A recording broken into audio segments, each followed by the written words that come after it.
ব্যোমকেশের ঘরে টেবিলের ওপর একটা খবরের কাগজ রাখা রয়েছে। টেবিলের অন্য পাশে 3টে চায়ের কাপ, প্রতিটা চায়ের কাপ খালি।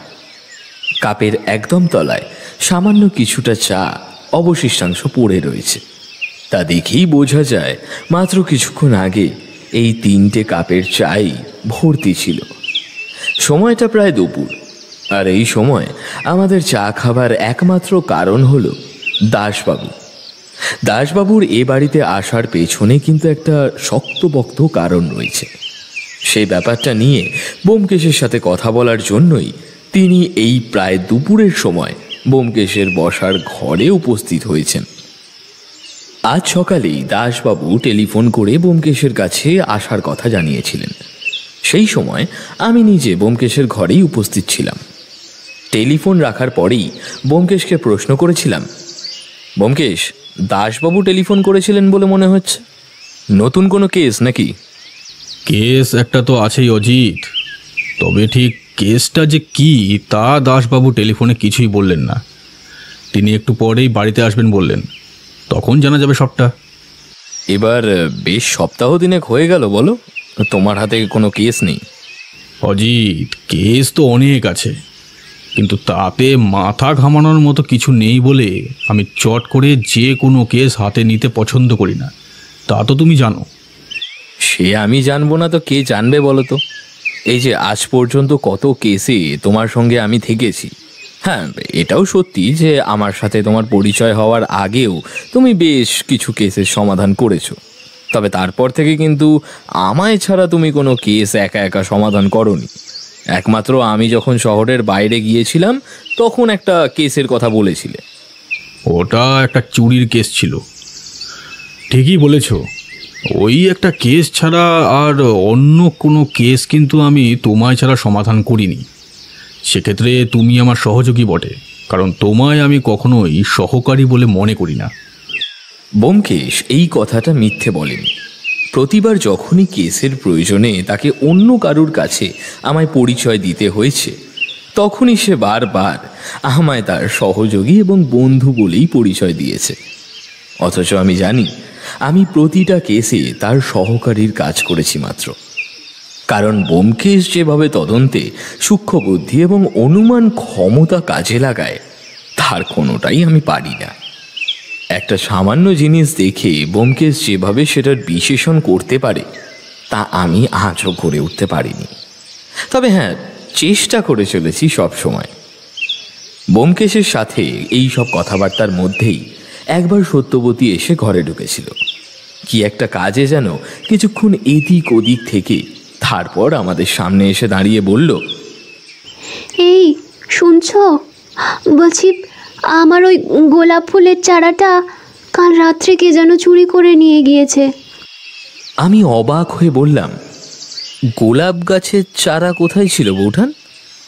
সত্যবতীর মুখটা কেমন যেন ছোট হয়ে এসেছে তার গোলাপ গাছের চারা চুরি যাওয়ায়। মনে মনে বেশ কিছুটা আঘাত পেয়েছে সে। ওই যে ওই পাঁচিলের সামনের উঠোনে ওখানে ছিল। আজ সকালে উঠে এসে দেখি ওটা নেই। এই কারণেই আজ সকাল থেকে আকাশ মেঘলা হয়ে আছে, বুঝলে অজিত? তোমার সবটাতে রসিকতা। তোমার ওসব কথা রাখো দেখি। দেখো বাপু, আমি জানি না আমার গোলাপ গাছ কে চুরি করলো। মোট কথা এই, আমি আমার ও গাছ কিন্তু ফেরত চাই, ব্যাস। আমি হাসতে হাসতে বললাম, এ বড় জটিল কেস কিন্তু ব্যোমকেশ। বৌঠানের গোলাপ গাছের চারা তোমায় খুঁজে দিতেই হবে। তা ঠিকই বলেছ অজিত, এত দামি গোলাপ গাছের চারা যে কোনো হীরের চেয়েও মূল্যবান, বুঝলে? ও বেশ, তাহলে তোমরা আমার গোলাপ গাছ নিয়ে মজা ঠাউরেছো তো? ঠিক আছে, ঠিক আছে, তোমাদের কারো সাহায্য আমার লাগবে না। ও জিনিস আমি আমি একাই খুঁজে বার করে নিতে পারবো। বলি একবার রাগত দৃষ্টিতে ব্যোমকেশের দিকে তাকিয়ে রান্নাঘরের দিকে চলে গেল। ঠিক তার ঘণ্টাখানেক পরেই ঘরে এসে ঢুকলেন দাসবাবু। বলুন দাসবাবু, কী কারণে এত হন্তদন্ত হয়ে আপনার এখানে আগমন, তার কোনো হেতু কি আমাদের বলা যাবে? ব্যোমকেশ যখন দাসবাবুর সাথে একটু মশকরা করার ভঙ্গিতে কথা বলে, তখন তার কথায় এই ধরনের কথা বলার প্রবণতা দেখা যায়। আপনি মশকরা করছেন ব্যোমকেশবাবু? আমি বড় বিপদে পড়ে আপনার কাছে এসেছি। এমন একটা কেস আমার হাতে এসেছে যেটা আপনি ছাড়া আমায় আর কেউ উদ্ধার করে দিতে পারবে না ব্যোমকেশবাবু। সে না হয় বুঝলাম, কিন্তু কেসটা কি সেটা আমায় খুলে না বললে তো আমি কিছুই বুঝতে পারবো না। বলতেই তো আপনার কাছে এসেছি ব্যোমকেশবাবু। আসলে একটা কেস এসছে আমার হাতে। কেস বলতে আমার থানা এলাকায় একটি খুন হয়ে গেছে। যিনি খুন হয়েছেন তার বয়স প্রায় 60-এর কাছাকাছি। ভদ্রলোক একসময় ব্যবসা করতেন, তবে বর্তমানে তার ছেলে সেই ব্যবসার হাল ধরেছে। তবুও ভদ্রলোক মাঝে মাঝেই সে ব্যবসার খুঁটিনাটি দেখতে দোকানে যেতেন। বেশ কয়েক মাস ধরে কোনো কারণে তিনি অসুস্থ। সে ব্যাপারটা তার ছেলে পুরোপুরি খুলে বলতে পারেনি, তবে অসুস্থতার কথা তার বাড়ির কাজের লোক আমাদের জানিয়েছে। শারীরিক অসুস্থতার কারণে মৃত্যু নয় তো? না ব্যোমকেশবাবু, আসলে ভদ্রলোক খুন হয়েছেন তার ঘরের মেঝেতে। তবে স্বাভাবিক কোনো কারণ নয়। ভদ্রলোকের মাথার পেছনে একটি আঘাতের চিহ্ন পাওয়া গেছে। আমরা পৌঁছবার আগে তার ছেলে এবং কাজের লোক মিলে দরজা ভেঙে মৃতদেহটি উদ্ধার করেছে। তবে দরজা ভাঙার পরই ভদ্রলোকের ছেলের কথাতে কাজের লোক পুলিশে ফোন করে খবরটি জানিয়েছে। তাই আমরা বেশ কিছুক্ষণের মধ্যেই সেখানে পৌঁছে গিয়েছিলাম। আমরা গিয়ে মৃতদেহটা মেঝেতে পড়ে থাকতে দেখি এবং দেখে মনে হচ্ছিল খুনটা হয়েছে বেশ রাতে। তার ঘরের মেঝেতে রক্ত ছড়িয়ে রয়েছে, কিন্তু একদিকে। রক্ত দেখে কি মনে হয়েছে? ভদ্রলোক মেঝের ওপর পড়ে যাওয়ার পরেই রক্ত বেরিয়েছে? মানে রক্তটা কি এক জায়গাতেই ছিল, না চারিদিকে ছড়িয়ে ছিটিয়ে পড়েছিল? না ব্যোমকেশবাবু, দেখে মনে হয়েছে রক্তটা মাথা থেকেই বেরিয়েছে। তাছাড়া আর অন্য কোথাও রক্তের কোনো চিহ্ন পাওয়া যায়নি, শুধু ওই মেঝের এক পাশ ছাড়া। পুলিশ কি অনুমান করছে? আর ওই ভদ্রলোকের ছেলেই বা এই বিষয়ে কি বলছে? ভদ্রলোকের ছেলে আর কাজের লোক বলেছে ঘরের দরজা নাকি ভেতর থেকেই বন্ধ ছিল। ওরা সকালে ডাকাডাকি করে সাড়া না পাওয়ার পর শেষে দরজা ভেঙে ঢুকতে বাধ্য হয়। আর পুলিশের অনুমান বলতে মৃত্যুটা কিভাবে হয়েছে তা তো আপনাকে বললাম, মাথার পেছনে আঘাত লেগে। আর তাছাড়া একটি বন্ধ ঘরের মধ্যে কেউ ঢুকে খুন করে আবার বেরিয়ে এলো কি করে, সেটাই তো আসল সমস্যা। দাসবাবুর কথাগুলো শুনতে শুনতে ব্যোমকেশের মুখে একটা চিন্তার ভাঁজ ফুটে উঠল। আমিও ভাবতে লাগলাম, হঠাৎ করে বন্ধ ঘরের মধ্যে ভদ্রলোক খুন হলেন কি করে? এখানে সুইসাইডের ব্যাপারটা তো যাচ্ছে না, কারণ ভদ্রলোকের আঘাত লেগেছে মাথার ঠিক পেছনে। নিজের হাতে নিজের মাথার পেছনে এমন একটা আঘাত খুব একটা সহজ কাজ নয় বললেই চলে। পোস্টমর্টেম রিপোর্ট কি বলছে? পোস্টমর্টম রিপোর্ট অনুযায়ী খুনটা হয়েছে বেশ রাতে। সে সময় থেকে সকাল পর্যন্ত মৃতদেহটা মেঝেতেই ওভাবে পড়েছিল। তবে ভদ্রলোকের ছেলে বারবার থানায় এসে এই ব্যাপার নিয়ে খোঁজ খবর চালাচ্ছে। ওপর মহলে দু একজনের সাথে তার পরিচয় আছে, তাই সে ওপর মহল থেকে আমার ওপর চাপ বাড়াচ্ছে। তাই আমি আপনার কাছে বাধ্য হয়ে এসেছি ব্যোমকেশবাবু। ব্যোমকেশ মুখের সামনে দুটো হাত রেখে একটু ঝুঁকে বলল, বেশ জটিল কেস বলেই মনে হচ্ছে। মাথা ঘামানোর মতো বেশ কিছু পাওয়া যাবে। এখন তো সেখানে গিয়ে খুনের কোনো সূত্রই খুঁজে পাওয়া যাবে না, যেহেতু বেশ কয়েকদিন আগে ঘটনাটা হয়ে গেছে। আচ্ছা, কতদিন আগে ঘটেছে ব্যাপারটা? তা এই দিন 7 মতো হলো। তবে খুনের তেমন কোনো সূত্র আমার মনে হয় আপনি পেতেন না, কারণ ভদ্রলোকের ছেলে এবং চাকর মিলে মৃতদেহটি ছুঁয়েছিল, তাই তাদের হাতের ছাপ মৃতদেহতে রয়ে গিয়েছিল এবং অন্য কোনো সূত্র পাওয়ার মতো ছিল না। এখন এই কেসটা আমার হয়ে আপনাকে দেখে দিতে হবে ব্যোমকেশবাবু। সে না হয় দেখব, কিন্তু মার্ডার স্পটের কোনো সূত্র পাওয়া না গেলে কেসটা জটিল হয়ে যাবে দাসবাবু। পুলিশ যা খুঁজে পায়নি তা আপনি খুঁজে পাবেন, এটা আমার মনে হয় ব্যোমকেশবাবু। আপনি কেসটা যদি হাতে নেন তাহলে আমি উপর মহলে কথা বলে আর কিছু সময় চেয়ে নিতে পারবো। বুঝতেই পারছেন, আপনার কথা শুনলে তারা আমার ওপর খুব বেশি কিছু বলতে পারবে না, অন্তত এই মুহূর্তে। আমি স্পষ্ট বুঝতে পারলাম দাসবাবু কেসটা নিয়ে বেশ সমস্যায় রয়েছেন।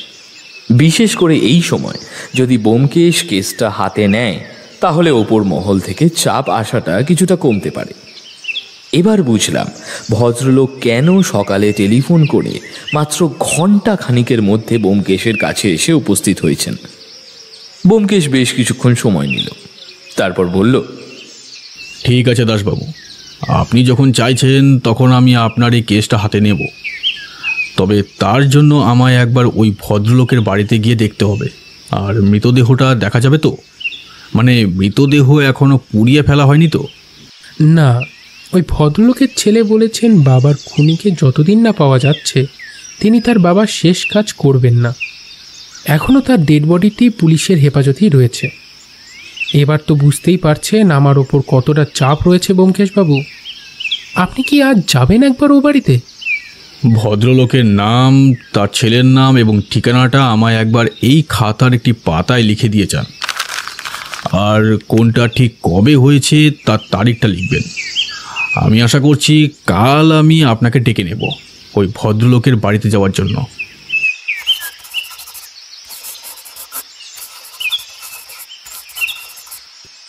তাহলে আমি উঠি ব্যোমকেশবাবু। এই খাতায় নাম ঠিকানা সমস্ত কিছু লিখে দিয়ে গেলাম। কাল কিন্তু আপনি মনে করে আমায় একবার টেলিফোন করবেন। আমি আপনার টেলিফোনের জন্য অপেক্ষা করব। নাম ঠিকানা লিখে দিয়ে দাসবাবু বেরিয়ে যেতেই আমি ব্যোমকেশের দিকে তাকিয়ে বললাম, ব্যোমকেশ, তুমি তো সবই শুনলে যে একটা বন্ধ ঘরের মধ্যে নাকি ভদ্রলোক মারা গেছেন। তোমার কি মনে হয় এটা খুন? দেখো অজিত, মার্ডার স্পট ভালোভাবে দেখে কিছু ধারণা না করা পর্যন্ত আমি এ বিষয়ে কিছুই বলতে পারবো না।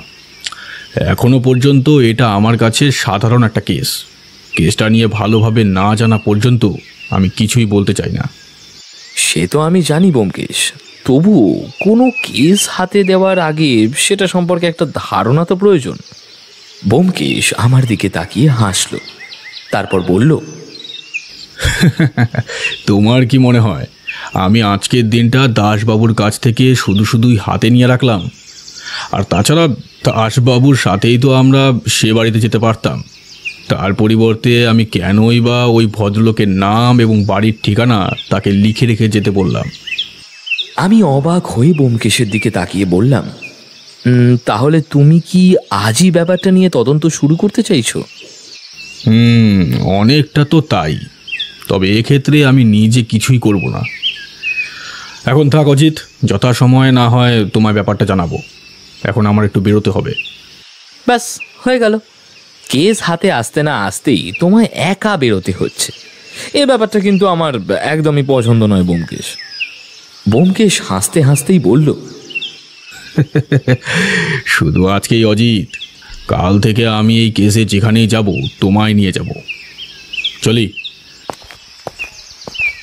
ব্যোমকেশ যখন বলেছে তখন সেটা সে করবেই। তাই আমি আর কথা না বাড়িয়ে আমার ঘরের দিকে চলে গেলাম। ব্যোমকেশের আগের সমাধান করা কেসের সব ঘটনাগুলো পরপর লিখে রাখতে হবে।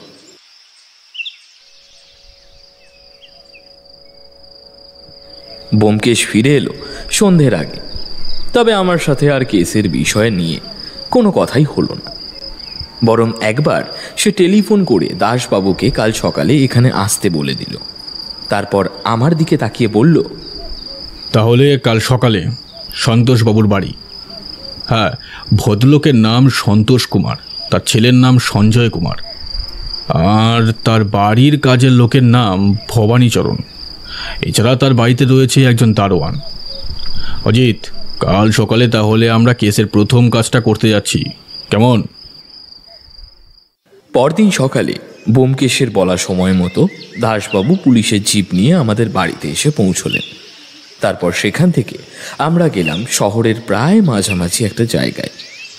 এদিকটা যে দাসবাবুর থানার আন্ডারে পড়ে তাই জানতাম না এতদিন ধরে আমি। জায়গাটার নাম গৌরীপুর। যে বাড়িতে আমরা গিয়ে পৌঁছলাম সে বাড়িটা দোতলা হলেও আকারে খুব একটা বড় না। বাড়ির সামনে একটা দারোয়ান একটা টুলের ওপর বসেছিল। আমাদের দিকে এগিয়ে এসে দাসবাবুর দিকে তাকিয়ে সেলাম ঠুকল। সঞ্জয়বাবু বাড়িতে আছেন?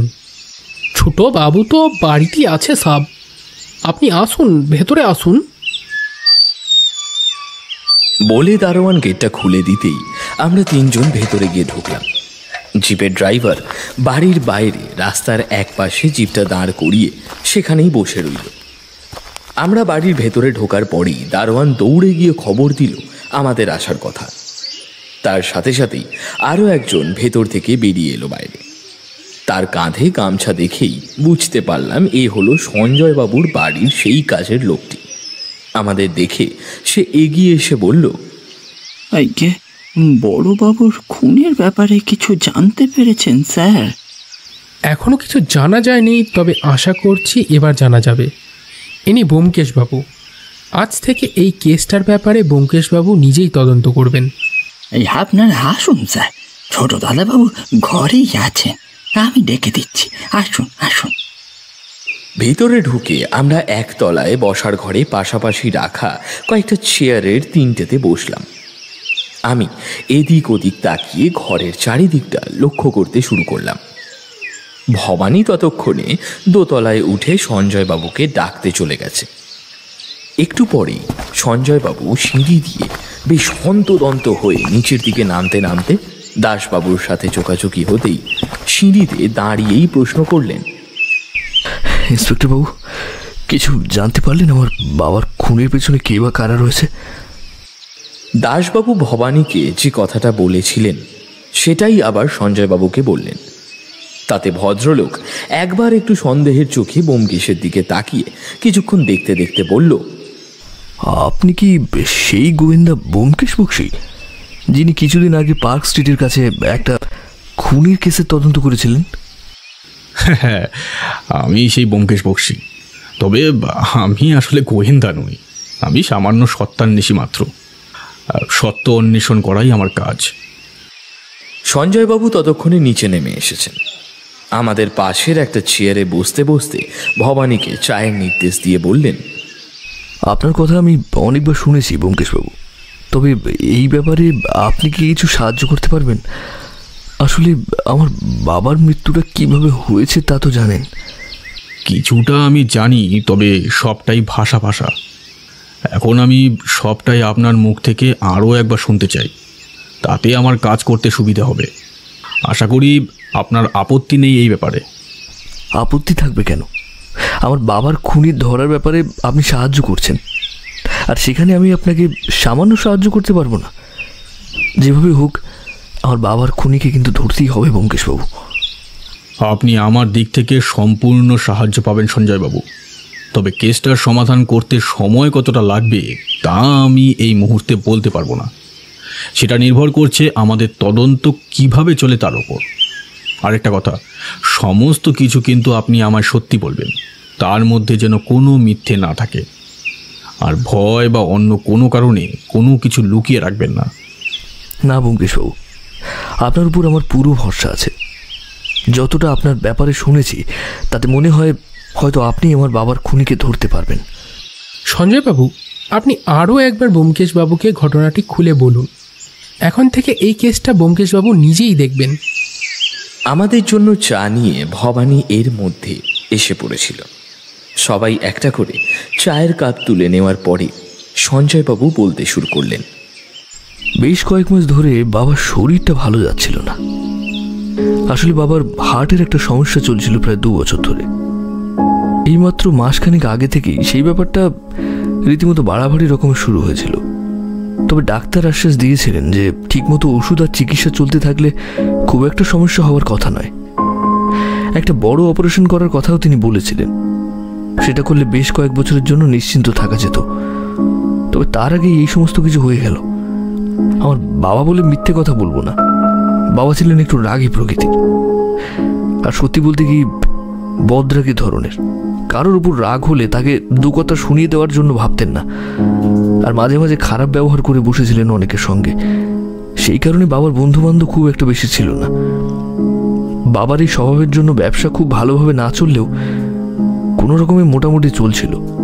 তাই আমি যখন একটু বুঝতে শুরু করলাম তখনই বাবার কাছ থেকে ব্যবসার দায়িত্বটা নিজের কাঁধে নিয়ে আমি ব্যবসা চালাতে শুরু করলাম, আর তাতেই মোটামুটি ভালোভাবে দাঁড় করিয়ে ফেললাম ব্যবসাটা। কিসের ব্যবসা আপনাদের? মশলাপাতির ব্যবসা ব্যোমকেশবাবু। অনেক ধরনের গুঁড়ো মশলা যেমন রান্নার কাজে ব্যবহার করা হয়, সেগুলো আমরা জাহাজে করে অন্য জায়গা থেকে আনি। সেগুলো কিন্তু আসলে থাকে গোটা। বিভিন্ন ক্ষেত্রে সেগুলো আমরা গোটা বিক্রি করি, আর মাঝে মাঝে সেগুলো গুঁড়ো করে ভাঙিয়ে বিভিন্ন ছোট ছোট দোকানে দিয়ে থাকি। সমস্ত কাজটা আপনি নিজেই করে থাকেন?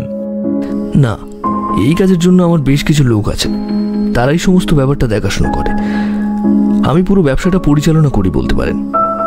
তবে বেশ কিছুটা ব্যবসায় লাভের মুখ এখন দেখতে পাচ্ছি। আপনার বাবার তো তাহলে বেশ কিছু শত্রু থাকতে পারে, বিশেষ করে এই ব্যবসার জন্য, আর তাছাড়া আপনার কথায় তার অভদ্র ব্যবহারের জন্য। এই ব্যাপারটা আপনার মনে হয় না? দেখুন, বাবার ব্যবহার যে খুব একটা ভালো ছিল তা নয়, তবে এর জন্য ব্যবসায়িক ক্ষেত্রে বেশ কিছু শত্রু থাকতে পারে। তবে বাবার জন্য কিন্তু কোনোদিন কারোর ক্ষতি হয়নি। বিশেষ করে ব্যবসার ক্ষেত্রে ক্ষতি না হলে আমার মনে হয় না কেউ বাবার সঙ্গে শত্রুতা করবে। তারপর বলুন। বাবার কথা তো আপনাকে বললাম। যেদিন বাবার খুন হয় সেদিন রাতেও আমি বাবার সাথে ব্যবসায়িক ব্যাপারে কিছু আলাপ আলোচনা করেছিলাম। তারপর বেশ রাত্রে নিজের ঘরে ঘুমাতে চলে আসি। হঠাৎ সকালে ঘর থেকে ভবানী কাকা এসে বলল যে বাবা ঘরের দরজা খুলছেন না, আর অনেকবার ডেকেও সাড়াও পাওয়া যাচ্ছে না। আসলে বাবার শরীর অসুস্থ হলেও বাবা কিন্তু সকালে বেশ তাড়াতাড়ি উঠে পড়তেন। সকালে উঠে তিনি খালি পেটে এক গ্লাস গরম জলে লেবু দিয়ে খেতেন, তারপর মুখ ধোয়া, ব্রাশ করে এবং অন্যান্য কাজকর্ম করে সকালের খাবার খেতেন। প্রতিদিন প্রায় আমি ওঠার আগেই বাবা উঠে পড়তেন এবং আমি বেরিয়ে যাওয়ার আগেই বাবার সাথে দেখা হতো। কিন্তু সেদিন বাবার ঘরের দরজা বন্ধ দেখে ভবানী কাকা আমায় ডেকে নিয়ে উপরে যায়। আমিও গিয়ে দেখি যে দরজা বন্ধ। সেখানে কিছুক্ষণ দাঁড়িয়ে থাকার পর নিচ থেকে আমাদের দারোয়ানকে ডেকে এনে তিনজন মিলে দরজা ভেঙে বাবার ঘরে ঢুকে দেখি এক বিভৎস দৃশ্য। বাবা ঘরের মেঝেতে চিত হয়ে পড়ে আছেন, আর তার মাথার পেছনে ধারা বেরিয়ে মেঝে দিয়ে ভেসে যাচ্ছে। তার চোখের দৃশ্যে একবার দেখি বোঝা যায় যে তার দেহে প্রাণ নেই। আমি কিছু সময়ের জন্য আতঙ্কিত হয়ে পড়েছিলাম ব্যোমকেশবাবু। তারপর ভেতরে গিয়ে বাবার শরীরের উপরে হাত রেখে বুঝতে পারি আমার ধারণাই সত্যি। তারপর ভবানী কাকাকে নিয়ে পুলিশে টেলিফোন করাই এবং তারপর তো পুলিশ আসে, মানে এই পুলিশ ইন্সপেক্টর এসে সমস্তটাই দেখে গেছেন। সঞ্জয়বাবু থামতেই ব্যোমকেশ কিছুক্ষণ চিন্তিত মুখে সঞ্জয়বাবুর দিকে তাকিয়ে রইলেন। যেদিন আপনার বাবা খুন হয় সেদিন রাত্রে আপনার বাবাকে শেষবার কে দেখেছিল? আপনি? না, আমাদের চাকর ভবানী দেখেছিল হয়তো, কারণ ও রোজ রাতে শুতে যাওয়ার আগে বাবার কাছে গিয়ে দেখতো কিছু লাগবে কিনা। আর সকালে উঠে সেই ঘরের মধ্যে থেকে তার মৃতদেহ পাওয়া গেল, তাই তো? কিন্তু সেটাই বা কি করে হয়? একটা বন্ধ ঘরের মধ্যে বাইরে থেকে কেউ এসে তাকে খুন করে চলে গেল, সেটা তো অসম্ভব। আপনি কি একবার ঘরটা দেখতে চান? মানে আমার মনে হয় দেখলে আপনার কিছু সুবিধা হতে পারে। সে তো দেখবই, তবে তার আগে আরো একটা ব্যাপার জানা প্রয়োজন সঞ্জয়বাবু। বলুন, কি ব্যাপার? আপনার মৃতদেহ দেখে কি মনে হয়েছিল? মানে এটা নয় তো যে আপনার বাবা কোনোভাবে মেঝেতে পড়ে গিয়ে মাথায় আঘাত পেয়ে তারপর মারা যান? গোটা ব্যাপারটাই একটা দুর্ঘটনা। এ আপনি কি বলছেন ব্যোমকেশবাবু?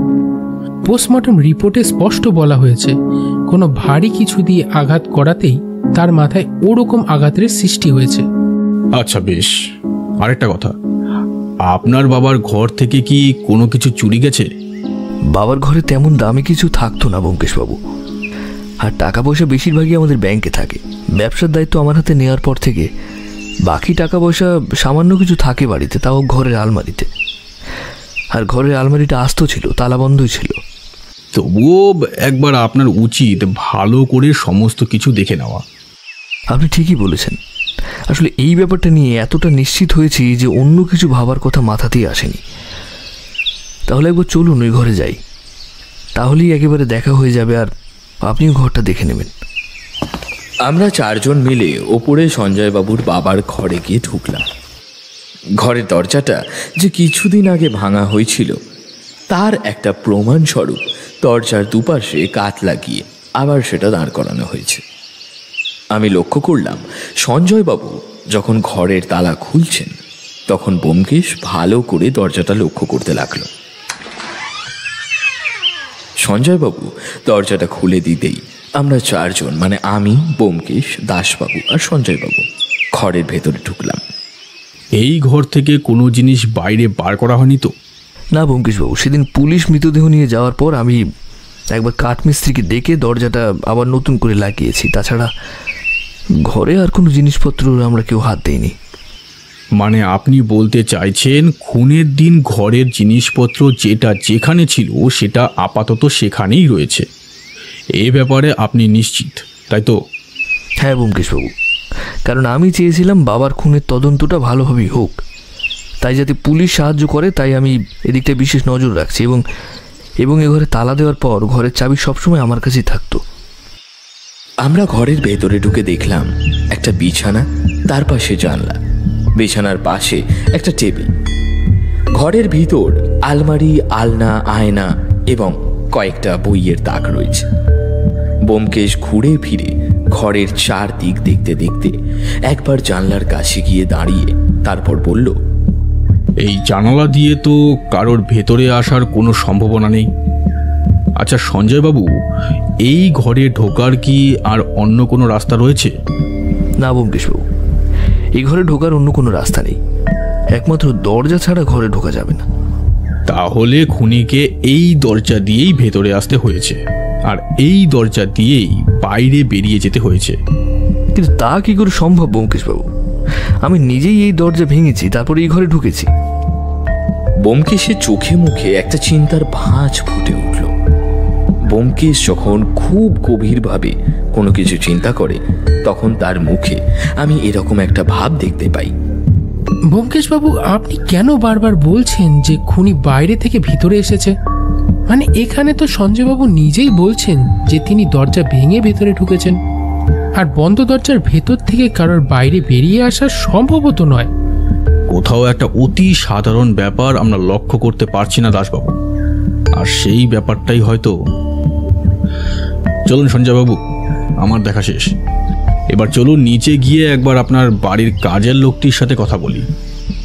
সঞ্জয়বাবু নিজের হাতে ঘরের তালা বন্ধ করে চাবি নিচের পকেটে রাখলেন। তারপর আমরা সবাই নিচে নেমে এলাম।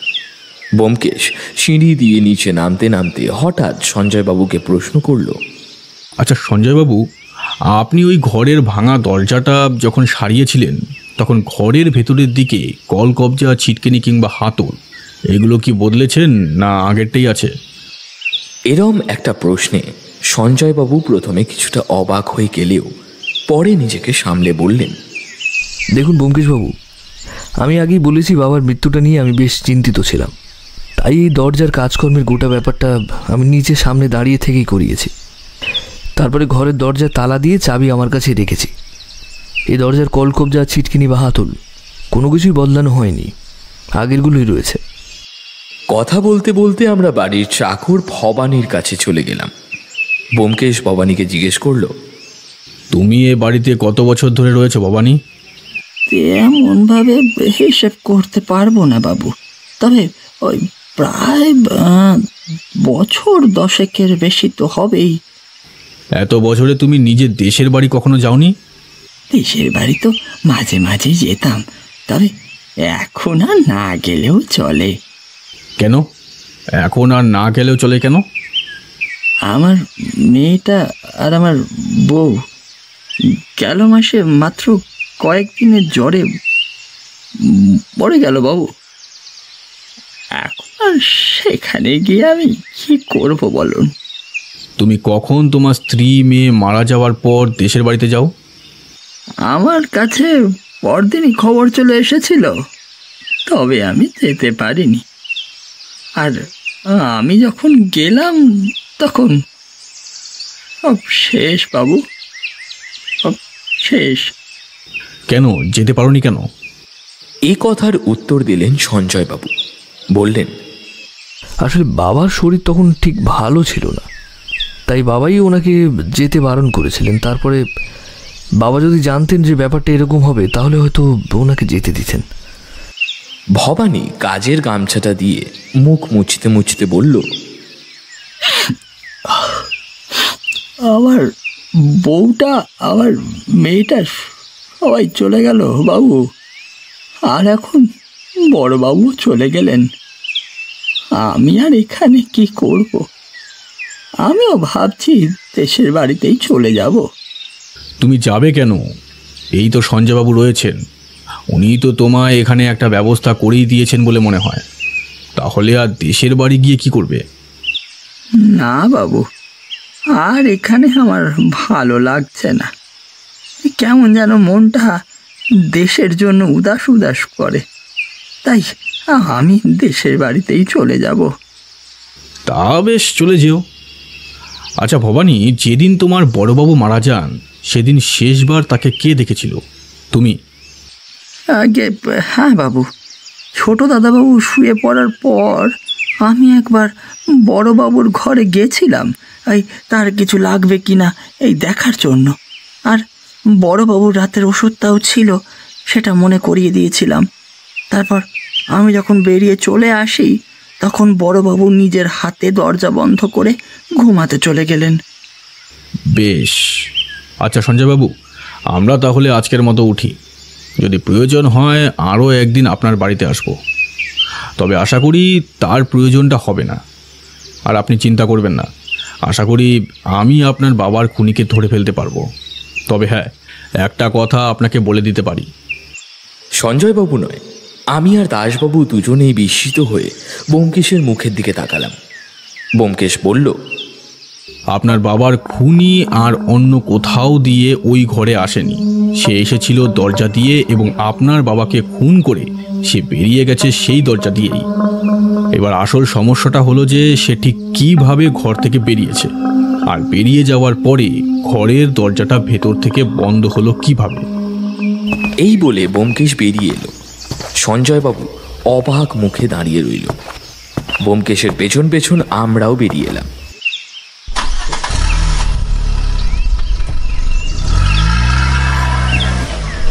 পুলিশের জিপে করে বাড়ির দিকে ফিরতে ফিরতে দাসবাবু প্রশ্ন করলেন, আচ্ছা ব্যোমকেশবাবু, আপনি যে বললেন খুনি ঘরের দরজা দিয়ে ভেতরে এসেছে আর দরজা দিয়েই বাইরে গেছে, এটা আপনার কেন মনে হলো? ঘরের দরজাটা আপনি ভালো করে লক্ষ্য করেছিলেন দাসবাবু? ঘরের দরজাটা লক্ষ্য করার মতো তো কিছুই ছিল না। হ্যাঁ, দরজাটা ভাঙা হয়েছিল, তাই নতুন কাঠ দিয়ে দরজাটা আবার লাগানো হয়েছে। ওখানেই সমস্যাটা রয়েছে দাসবাবু, যেটা হয়তো আপনি নিজে সেভাবে খেয়াল করে দেখতে পারেননি। যদিও গোটা ব্যাপারটাই আমার একটা অনুমান মাত্র, তবে আমি নিশ্চিত সঞ্জয়বাবুর বাবাকে যে খুন করেছে সে ওই দরজা দিয়েই ঘরের ভেতরে ঢুকেছিল, আর খুন করার পরে সে আবার ওই দরজা দিয়েই বাইরে বেরিয়ে এসেছে। তবে বাইরে বেরোনোর পরে ভেতর থেকে দরজাটা বন্ধ হলো কিভাবে, সেটাই হলো আসল সমস্যা। কারণ ভবানী আর সঞ্জয়বাবু দুজনে একসাথে মিথ্যে কথা বলবেন না। তাছাড়া তাদের সাথে বাড়ির দারোয়ানও কিন্তু ছিল। ব্যোমকেশ, সঞ্জয়বাবু নিজেই কিন্তু বললেন তার বাবা বেশ বদমেজাজি এবং অভদ্র ধরনের ছিল। ব্যাপারটা এমন নয় তো যে সঞ্জয়বাবু কোনো কারণে রাগের মাথায় খুনটা করে বসেন আর তারপর? তার সম্ভাবনা কম, কারণ সেক্ষেত্রে ভবানী মিথ্যে কথা বলবে। তার বড়বাবু যতই অভদ্র ধরনের হোক না কেন, তার সাথে এত বছরে কাজ করার জন্য সামান্য কৃতজ্ঞতা বোধ তার প্রতি কিন্তু থাকবে। আর তাছাড়া দারোয়ানের এখানে কোনো স্বার্থ থাকতে পারে না, যেটা সঞ্জয়বাবুর কোনো ক্ষেত্রে থাকতে পারে। গোটা ব্যাপারটাই আমার কিছুই মাথায় আসছে না ব্যোমকেশবাবু। আপনি এক্ষেত্রে কাউকে কি সন্দেহ করছেন? সন্দেহ আমার প্রথমে হয়েছিল সঞ্জয়বাবুর বাবার কোনো ব্যবসায়িক শত্রু থাকতে পারে কিনা এই বিষয়ে। তবে এই দিকের খোঁজ খবরটা আপনাকে নিতে হবে, আর তাছাড়া আমিও কিছু খোঁজ খবর এর মধ্যে নিয়ে ফেলব। তবে একটা ব্যাপারে আপনাকে না থাক, আমি আপনাকে টেলিফোনে জানিয়ে দেব, যদি আমার অনুমান সঠিক হয় তবে। বাকি গোটা রাস্তা ব্যোমকেশ আর কিছুই বলল না। জিপের পেছনের দিকে দুটো হাত রেখে হেলান দিয়ে চোখ বন্ধ করে রইল। কিন্তু তার মুখে কপালের চামড়ার ভাঁজ দেখে আমি স্পষ্ট বুঝতে পারছিলাম কোনো একটা ব্যাপার নিয়ে সে গভীরভাবে কিছু চিন্তা করে চলেছে। মাঝখানে 2 দিন কেটে গেল। ব্যোমকেশ কিন্তু তার কথা রাখেনি। এই 2 দিনের মধ্যে প্রথম দিন সে আমায় না নিয়েই সকালবেলা বেরিয়ে পড়ল। সত্যি বলতে কি, আমি ঘুম থেকে ওঠার আগেই ব্যোমকেশ বেরিয়ে পড়েছিল এবং সেদিন ফিরল প্রায় বিকেলবেলা। আমি ব্যোমকেশের বসার ঘরে অপেক্ষা করছিলাম, কিন্তু ব্যোমকেশ আমায় দেখেই বলল, এখন কিছু জিজ্ঞেস করবে না অজিত। এই মুহূর্তে আমি কেসটা নিয়ে ভীষণ রকম খেটে রয়েছি। অনেক কিছু সম্ভাবনা আর অনুমান মাথার মধ্যে ঘুরছে, কিন্তু কোনোটাই ঠিকভাবে কাজে লাগছে না। আমায় একটু স্নান করে খেয়ে দিয়ে বসতে দাও, তারপর আমি তোমার সাথে এ বিষয় নিয়ে কথা বলবো। সেদিন রাত্রে ব্যোমকেশের কাছ থেকে জানা গেল, ব্যোমকেশ সঞ্জয়বাবুর বাবার পরিচিত কয়েকজন ব্যবসায়ীর ব্যাপারে পুলিশ এবং অন্য পথের মারফত খোঁজ খবর নিয়ে দেখেছে। তবে তাদের পক্ষে ওনার খুন করার মতো কোনো শত্রু মোটিভ, কোনো সুযোগই নেই। তাছাড়া সঞ্জয়বাবুর ব্যবসা এই মুহূর্তে বেশ ভালোভাবেই চলছে।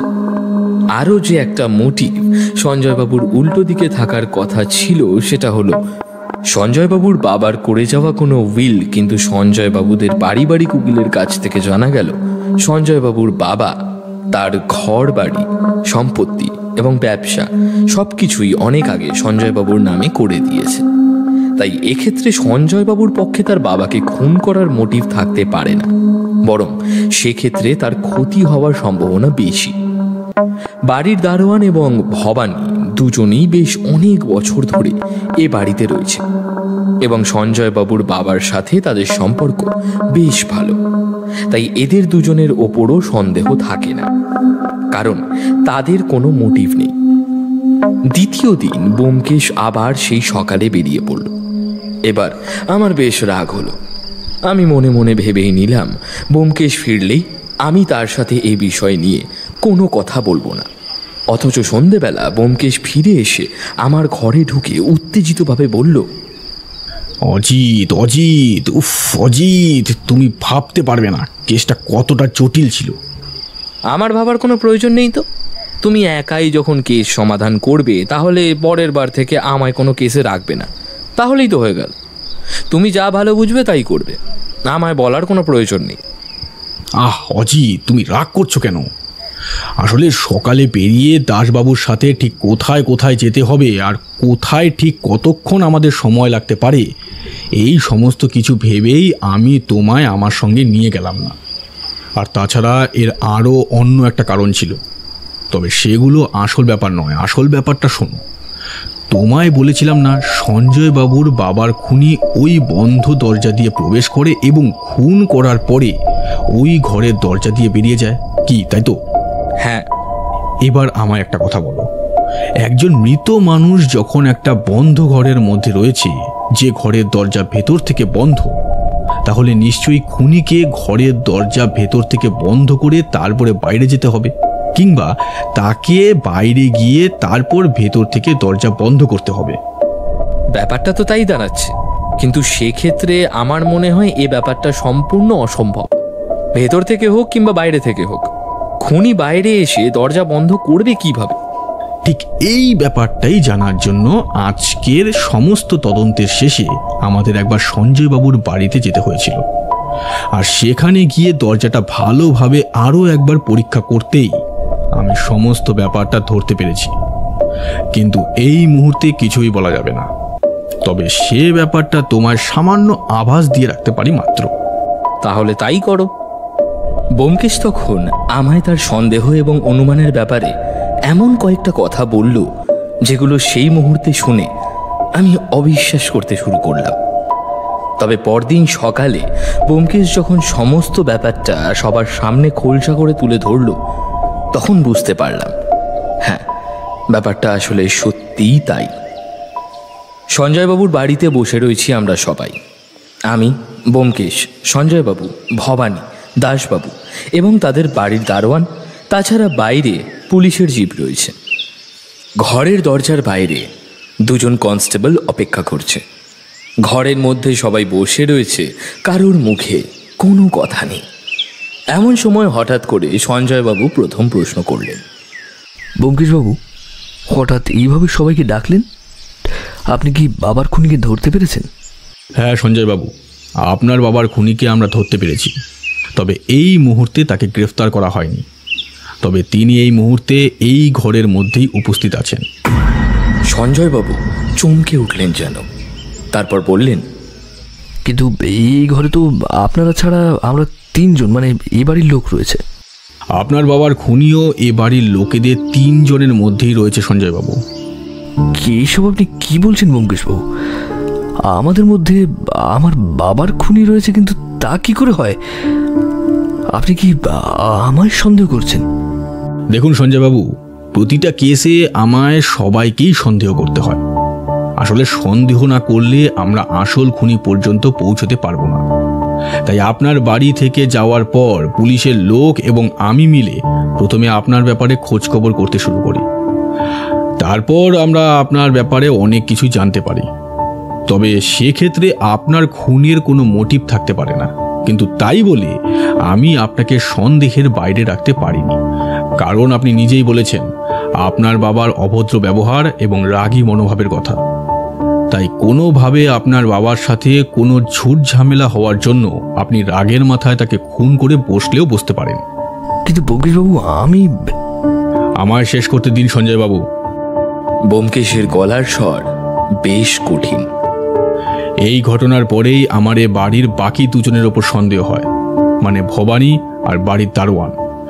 কিন্তু এই 2 জনই বেশ অনেক বছরের পুরনো আর বেশ বিশ্বস্ত, তাই এদের দিক থেকে খুন করার কোনো মোটিভ থাকতে পারে না। কি বলছেন এসব? বুড়োবাবুকে আমি খুন করব? একটু রাগী হলো বুড়োবাবু তো আমাদের ভাত কাপড় জুতাতেন। এরপরেই আমি খোঁজ খবর নেওয়া শুরু করি। সন্তোষবাবুর সমসাময়িক কিছু ব্যবসাদারের সাথে তার খারাপ সম্পর্ক থাকলেও সন্তোষবাবু জীবনে এমন কিছুই করেননি যাতে অন্য কোনো ব্যবসাদারের কিংবা তার বন্ধু অথবা শত্রুর কোনো বড় ক্ষতি হয়ে যেতে পারে।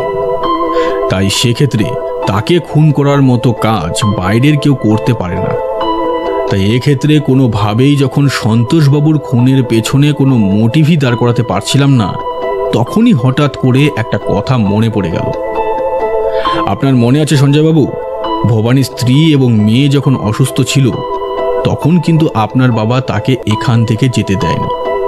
ব্যাপারটা আপনি হয়তো খুব ভালোভাবে জানতেন না, তাই ব্যাপারটাকে নিয়ে আমি একটু তলিয়ে ধরি, যার ফলে আমি জানতে পারি যে আসল ঘটনাটা অন্যরকম। ভবানীর সাথে আপনার বাবার সেদিন শুধু কথা কাটাকাটি নয়, একটা ঝামেলা পর্যন্ত হয়েছিল। আপনার বাবা ভবানীকে বলেছিল যদি সে এখন কাজ ছেড়ে বাড়ি চলে যায় তাহলে তাকে আর তিনি এখানে কাজে রাখবেন না। কাল আমি আপনার বাড়িতে এসে সবকিছু দেখে শুনে নিয়ে ফেরবার সময় আপনার বাড়ির দারোয়ানের সঙ্গে বেশ কিছুক্ষণ কথা বলেছিলাম।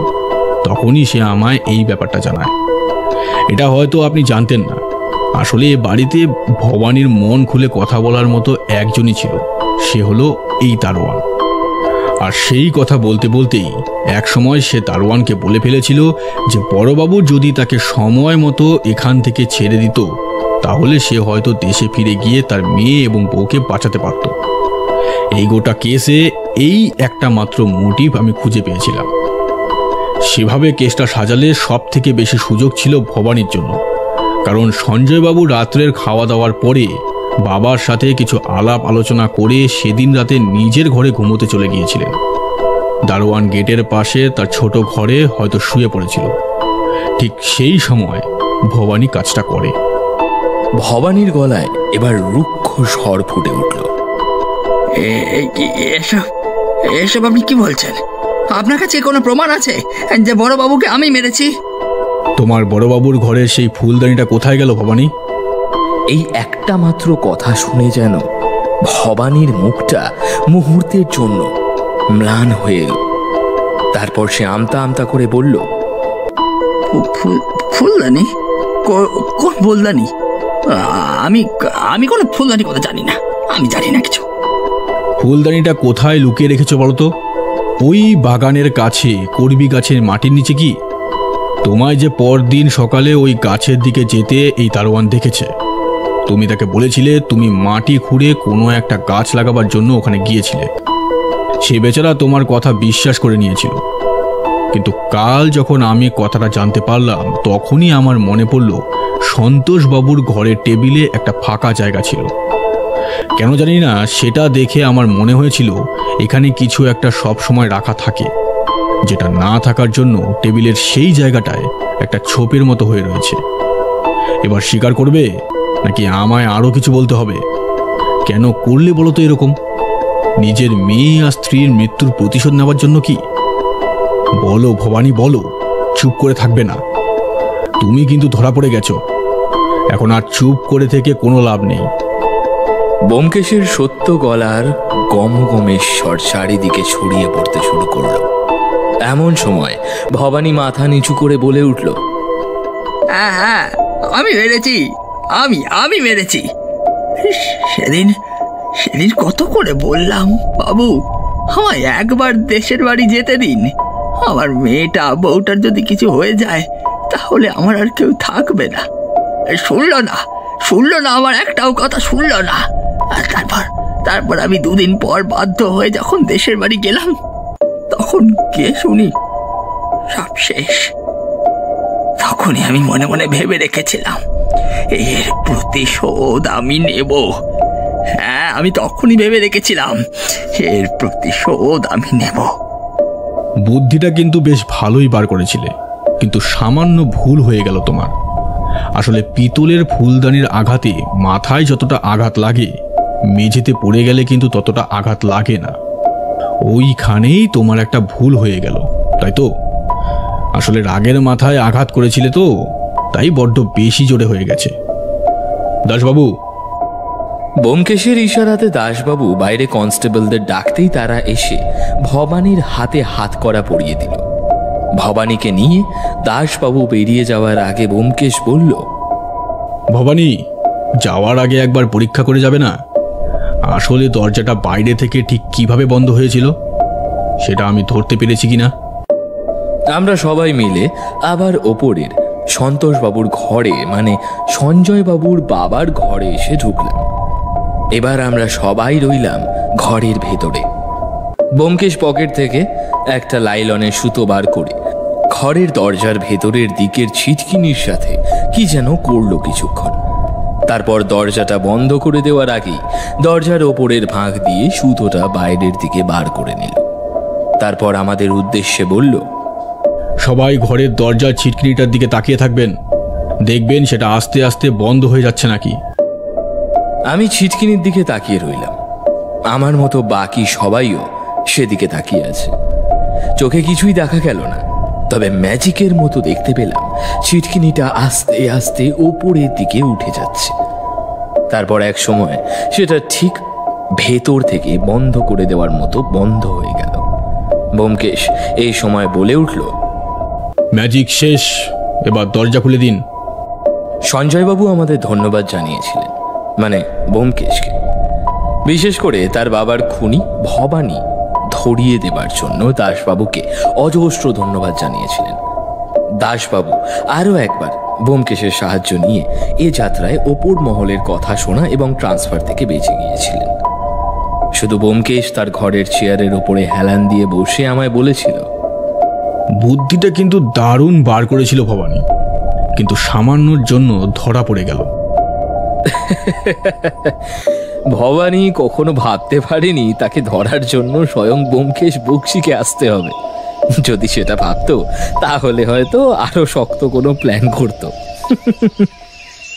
ব্যোমকেশ আর আমি দুজনেই এ কথায় হেসে উঠলাম। আর এর মাঝে সত্যবতী আমাদের হাসি শুনে রান্নাঘর থেকে এই ঘরে এসে বলল, কি ব্যাপার, এত হাসির কি হলো শুনি? তোমার গোলাপ গাছের চারা চুরি করার লোক পাওয়া গেছে, মানে যে চুরি করেছে। সত্যবতী অবাক হয়ে বলল, বলো কি, সত্যি? কই, কোথায়? একবার ব্যালকনিতে গিয়ে নিচের দিকে তাকিয়েই দেখো না। সত্যবতী ব্যোমকেশের কথা শুনে ব্যালকনি দিয়ে নিচের দিকে ঝুঁকে তাকিয়ে বলল, ও বাবা, এ যে